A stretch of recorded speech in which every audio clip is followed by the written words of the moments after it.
What is up, everyone? Welcome back to the Danger Zone. This is your host, Wrestling for All, and I will be predicting the WWE Tables, Ladders, and Chairs pay-per-view, which takes place live this Sunday on the WWE Network from Boston, Massachusetts. So it's going to be an interesting pay-per-view to see what WWE has planned for us after what rubbish Monday Night Raw they have been giving us from the last 2 weeks. No one is even caring about TLC, to be honest, and so do I. But we're gonna get through the card anyways. We're gonna start with Charlotte versus Paige, and I want to put this out already. I don't see any title change instead of the WWE World Heavyweight Championship on this card. It does not make sense to me personally. I want you people to be interactive in the comments and let me know your predictions down below.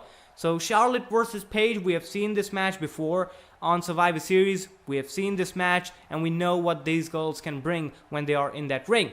I definitely think Charlotte should be the one who is the face. I still think WWE is very much unsure about what they want to do with Paige and Charlotte, like who's the face and who's the heel. But I definitely booked it right. I think that Charlotte should be that one lonely emotional champion who is got no friends in the back and everyone is against her because she is that Divas champion, and everyone should be for that title, not for Charlotte and running behind her and helping her retain the title. She should be the one-man army, and she should be alone and lonely, the emotional champion who is being taunted by every single diva. She has to defend title every single Raw. That should be the case with Charlotte, because that's the perfect role that WWE can give her, because she has Ric Flair by her side, and that's the only guy who is behind her is his father. No one else is going to be friends with Charlotte. She's going to be that lonely emotional champion who has to defend her title every single Monday Night Raw to get that sympathy from the crowd and to prove that she is the best down there in the Divas roster. So I think Charlotte should be the one who retains the title, although on the other hand, Paige is doing really good in the rivalry, but I don't pretty much care about Paige at the point. So Charlotte for me is going to retain the title. A chairs match between the WWE United States Champion Alberto Del Rio versus Jack Swagger. Again, I don't think Jack Swagger is actually going to get the WWE United States Championship from Del Rio. I think Del Rio is going to retain it. But the only thing I want to see coming out of this match is an actual official split between Zeb Coulter and Alberto Del Rio. This has been an ice-cold mix with Del Rio and Zeb Coulter. It's just not working. WWE thought it might work when they brought Del Rio out against John Cena, but that was the only 15 seconds that gimmick worked, and now Zeb Coulter needs to turn heel, and he needs to go back, or turn face actually, and go back with Jack Swagger, because that is the perfect way to reintroduce the Real Americans gimmick, which WWE was really good when they had it going on in the past, but then they just nixed it,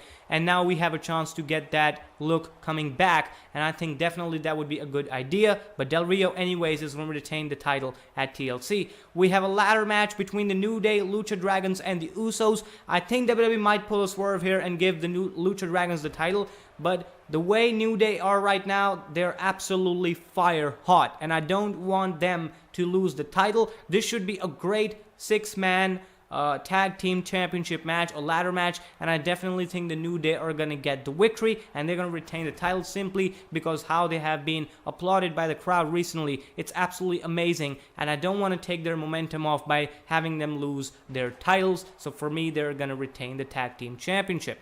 Now, the Intercontinental title match between Kevin Owens and Dean Ambrose. I again think Dean Ambrose is one of those guys who's absolutely having the worst luck he could ever have.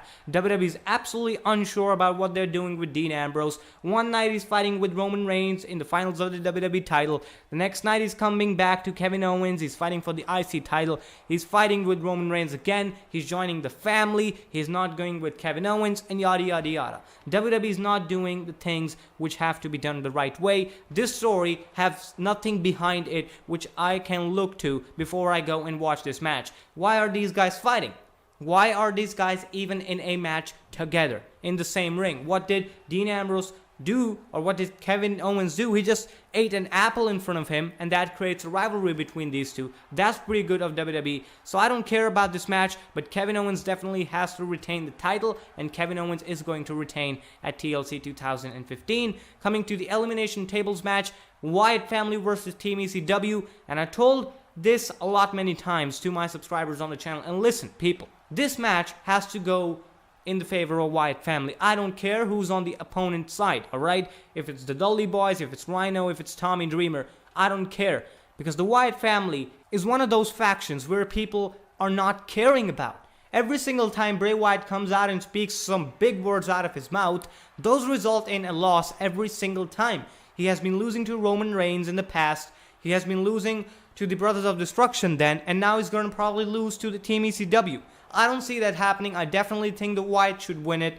Bray Wyatt definitely needs a win before WrestleMania. His momentum needs to be back. He needs to be a strong leader of the Wyatt family, the eater of the worlds, whatever. But Bray Wyatt has to come back strong and he needs to get the victory. And I absolutely want the Wyatt family to destroy Team ECW no matter what happens at Tables, Ladders, Chairs pay-per-view. Finally, the WWE World Heavyweight Championship match with TLC match, Sheamus versus Roman Reigns. This is so simple. I don't care what the build is. I hate League of Nations. Definitely they're going to be involved in this match, and that's how I think Sheamus might retain the title, is that Roman Reigns is again ditched out, and he's that guy who needs their sympathy and all that bullshit WWE wants us from, but they're not going to get it. Boston, I think, is going to rip this pay-per-view apart by booing Roman Reigns out of the building, or what they can do all is sit by the ringside and have a good nap while the match is happening, because they're going to be dead silent. That's what I think about the match. Roman Reigns, on the other hand, if he wins it, he's going to be a heel, and if he wins it at the face, oh my god, the ratings are going to even go worse as they are right now. So this is my opinion on it. And finally, Ryback versus Rusev. Well, this is the question for the video, man. Ryback versus Rusev, if we haven't seen that match already enough times, WWE wants that match again at TLC. I think it's probably going to be on the pre-show, but let me know in the comments what do you think about this match, who's going to be winning it. I'm going to leave this one for you people in the comments below. So thank you so much for watching. This is Wrestling for All on the Danger Zone. If you like this video and my predictions, hit that like button down below and let me know in the comments all your predictions for every match I went about in this video, man. Thank you so much for watching, and I'll talk to you next time right here on the Danger Zone.